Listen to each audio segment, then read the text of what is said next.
Mahesh in the 80s was Mahesh, and then in the 90s and the 2000 he became Bhatt Saab. You made me that. Demote me today publicly. But he's one of Shabana's favorite friends, and I remember that at the time I was becoming friends with Shabana, you were always there at Janki Kutir, often chatting with Kaifi Saab. And my favorite memories and images are that Kaifi Saab would be in the garden, saying something in his very soft voice, and then Mahesh would sit across him. Slowly his eyes will start twinkling, he will raise his hands up and rest it behind his head, and then in between he will steal glances with Shabana because they both were understanding something, of course, which I was not. What fascinated you with Kaifi Saab? And you were always listening to him very intently every time you came home.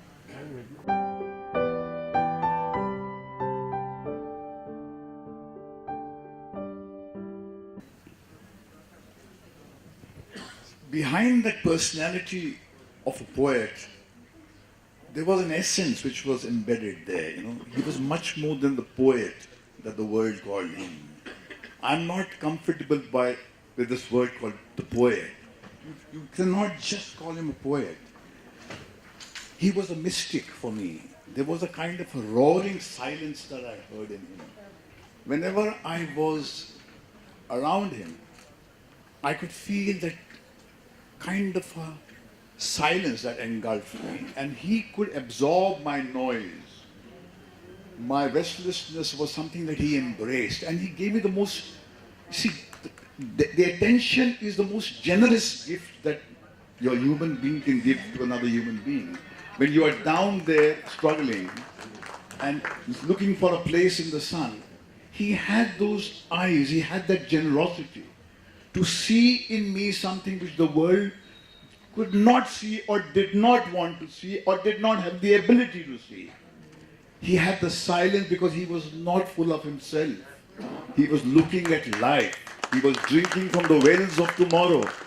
And I represented that to him. And whenever I walked in, he smiled.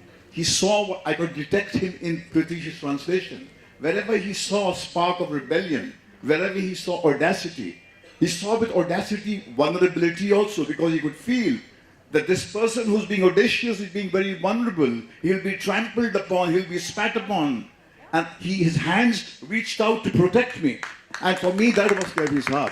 For me, the defining image of Kaifi Saab is when the history of this nation changed post the Babri Masjid demolition.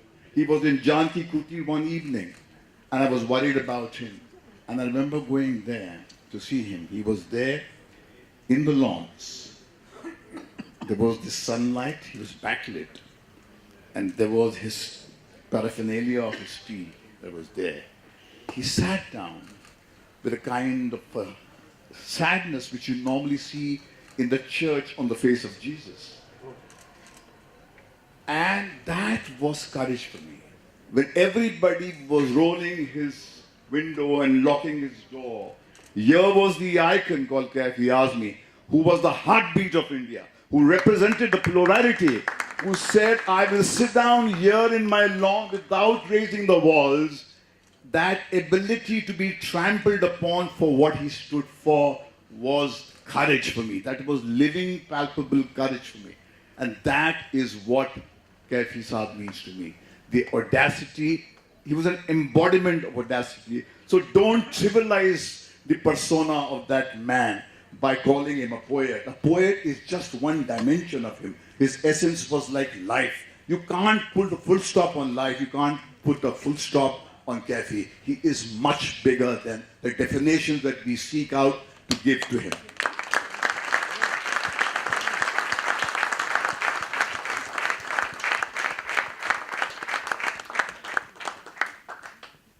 That is absolutely fantastic. I'm speechless because, as always, Mahesh, every time one meets you, you fill us with so much passion. There is so much energy and passion within you. And like you rightly said, that Kaifi Saab had gentleness, silence, generosity.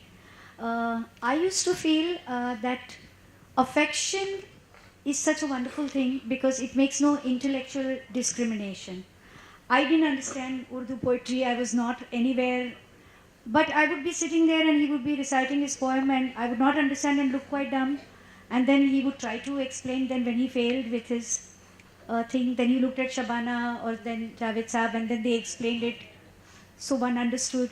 And now the thing is, the legacy has been carried forward. With Javed Saab, so many times he explains something to us we don't understand, then he brings himself so much lower to make us understand.